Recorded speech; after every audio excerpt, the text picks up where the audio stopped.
फौजी साहब, ज़ाहिर है एक बड़ा टास्क है हुकूमत के पास मिनी बजट पास कराने का।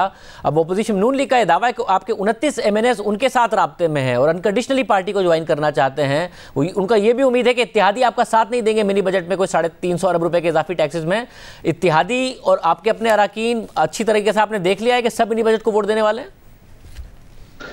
कि पहली बात यह है शाहजेब साहब, अगर आप 3 साल में, और आपकी तो बैक एंड टीम बहुत अच्छी है, अगर आप इनकी रिसर्च करवाएंगे तो हर मौके के ऊपर आपको यही नजर आएगा, इतने MNAs हमारे साथ मिल गए हैं, फलाने ने हमसे रब्ता कर लिया था, वो इतने लोग शामिल हो गए थे। ये एक रोजाना का चूरन है जो PMLN की तरफ से आता है मुख्तलिफ हीलो बहानों से, और हर दफा ही इनकी ख्याल होता है कि पता नहीं हुकूमत बदल जाएगी। देखिए बड़ी सिंपल बात है, आप टेस्ट लगा लीजिए, इनका अंदाजा इनकी हालत कैसे लगा लीजिए कि कागजों में सेनेट में अपोजिशन की अक्सरियत है, लेकिन ये चेयरमैन सेनेट भी हमारा जो है वहां से नहीं हटा सकते।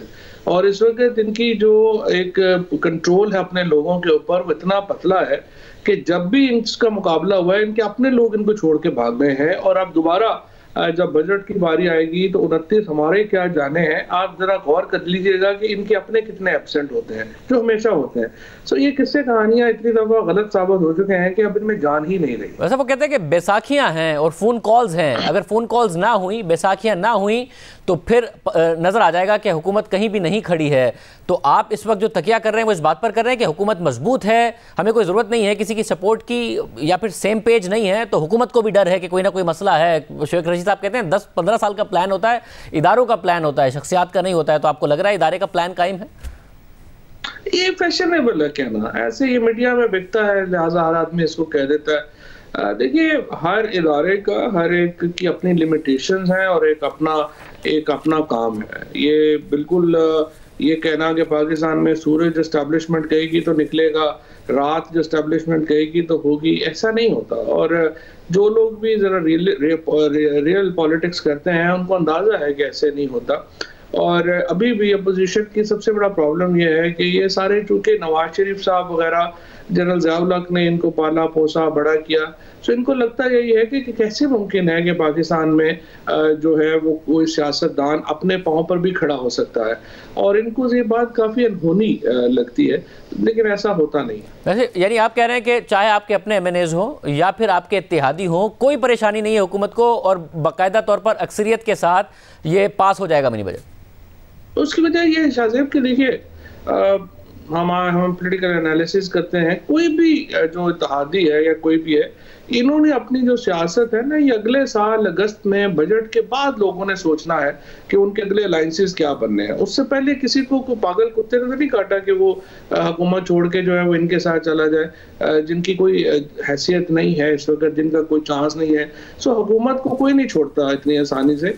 और ये जो तमाम स्ट्रेटजीज हैं ये अगले साल बजट के बाद लोग बनाना शुरू करेंगे, उस वक्त देखेंगे क्या हालात होते हैं। और क्योंकि फौजी साहब आप खुद गैर कॉन्स्टिट्यूंसी पॉलिटिक्स करते हैं, अब जब हालिया शिकस्त हुई है तो उसके बाद जो वज़ीर आज़म ने तहलील की और उसके बाद जो नई तश्कील की, उसमें शफकत महमूद साहब अगर पंजाब, अली जैदी साहब सिंध, परवेज़ खटक साहब खैबर पख्तूनख्वा, कासिम सूरी साहब बलूचिस्तान और असद उमर साहब सेक्रेटरी जनरल हों, क्या ये हुकूमत की तमाम कमज़ोरियों का इलाज है जो तहरीक इंसाफ की कमज़ोरियाँ दूर कर देगा और आपको वापस जितवाना शुरू कर देगा, या मसला हुकूमती कारकर्दगी का है?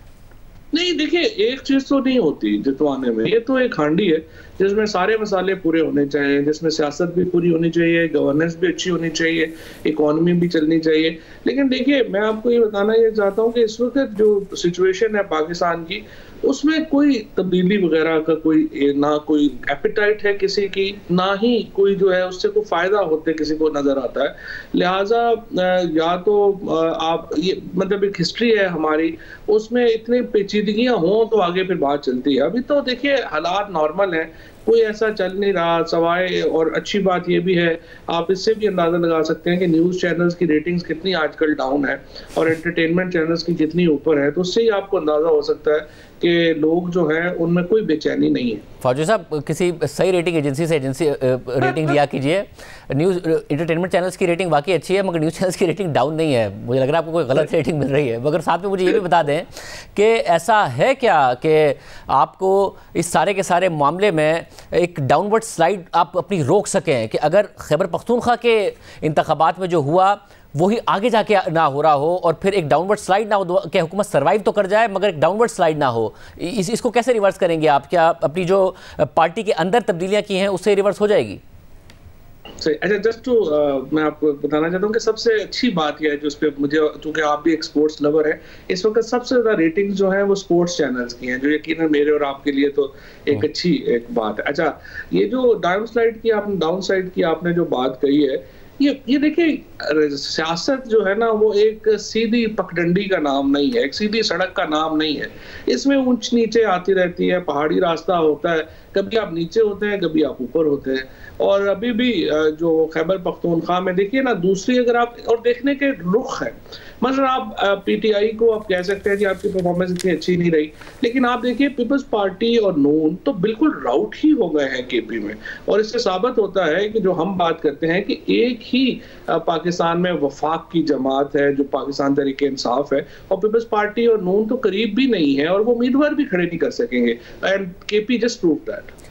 सेकंड फेज में पता चलेगा क्योंकि कुछ उनके स्ट्रॉन्ग एरियाज है। मुझे साथ में बताइएगा, चेयरमैन नैब का अपोजिशन ने नाम फाइनलाइज कर दिए हैं मुख्तलिफ जमातों ने, आपकी तरफ से हो गया है कि किसका नाम प्रपोज करने लगे हैं? ये मैंने मीडिया पे देखा, फिर मैंने अभी पीएम साहब से जो है वो पूछा तो उन्होंने मुझे कहा है कि अभी तक उनकी तरफ से, यानी गवर्नमेंट की तरफ से नाम जो है वो नहीं गए हैं और ना ही हमने कोई नाम प्रपोज किए हैं। आपसे कुछ देर पहले जो पीएम साहब से मेरी बात हुई थी उन्होंने यही कहा।